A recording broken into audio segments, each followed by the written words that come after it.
All right, good afternoon.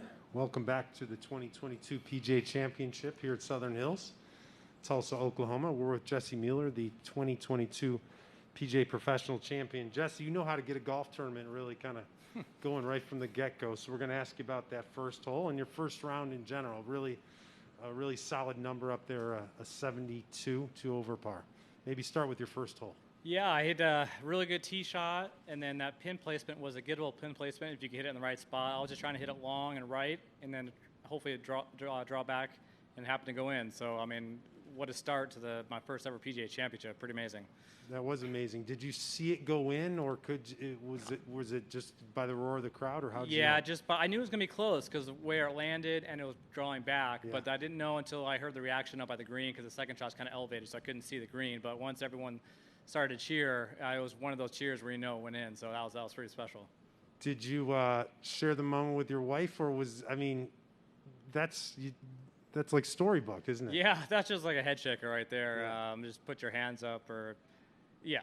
I mean, hole out for eagle, my first hole, the first ever PGA Championship, pretty sweet. Yeah, it was. How about the rest of your round? You put up a really good number, one that you might have even contemplated signing up for, especially in these conditions. It's windy out there. You feel pretty good about how you positioned yourself here. I do. 72, I probably would have taken it in the beginning of the day, but I got off to such a good start that I wish I could have had about 30 minutes back on my backside holes 6, 7, or 5, 6, 7. 5, 6, 7. Went bogey there. Missed a real short one on the par 3. And hit it.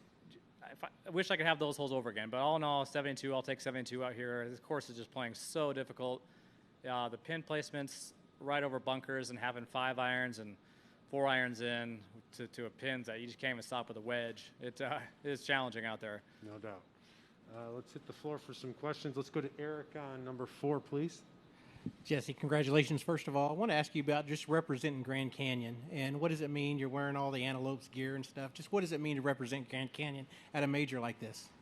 Yeah, it's great. I love working for Grand Canyon University. I work at the golf course there. My brother works in the pro shop. My other brother is a men's head golf coach, so I have a good group of friends that work at the course. So I love going to work every day. I have a great group there, and just being a part of the Grand Canyon family, it's fun to represent here at the PGA for sure.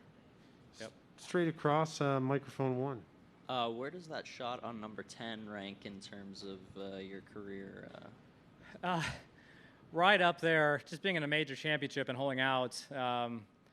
Last week a month ago at the National Club Pro, I chipped in a couple times, and that really helped propel me to that win. So those I'll always remember. But this one, first hole in my PGA Championship to hole out from the fairway is pretty. I don't think it really has sunk in yet, but when I have it back, sit at the hotel room for a minute and think about it, and I'll have a different perspective about it. Yeah. How different was the golf course today than what you saw Monday through Wednesday?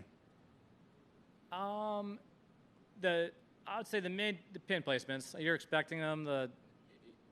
Obviously, in the practice rounds, they're putting them more in the middle of the greens where you're not going to see them in the tournament. So you know they're going to get closer to the edges.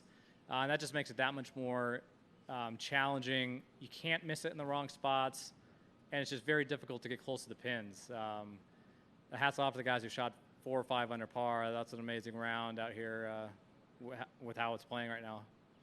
Juan? So in connection, with number 10 and kind of the thinking, after the initial excitement, do you think I still have 71 holes to go? So or do you think, wow, this is a good sign, let's go? No? So, yeah, a little of both.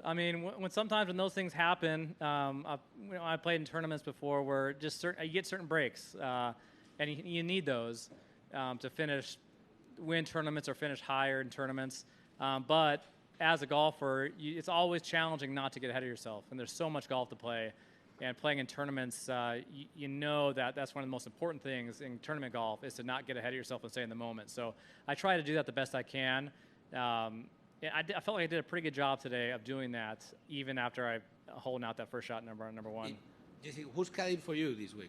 My wife is caddying for me. Yeah. So one of the things, and I'm sure she's great, but I was talking with the caddies, and the caddies that have been around for a long time are kind of overwhelmed this week.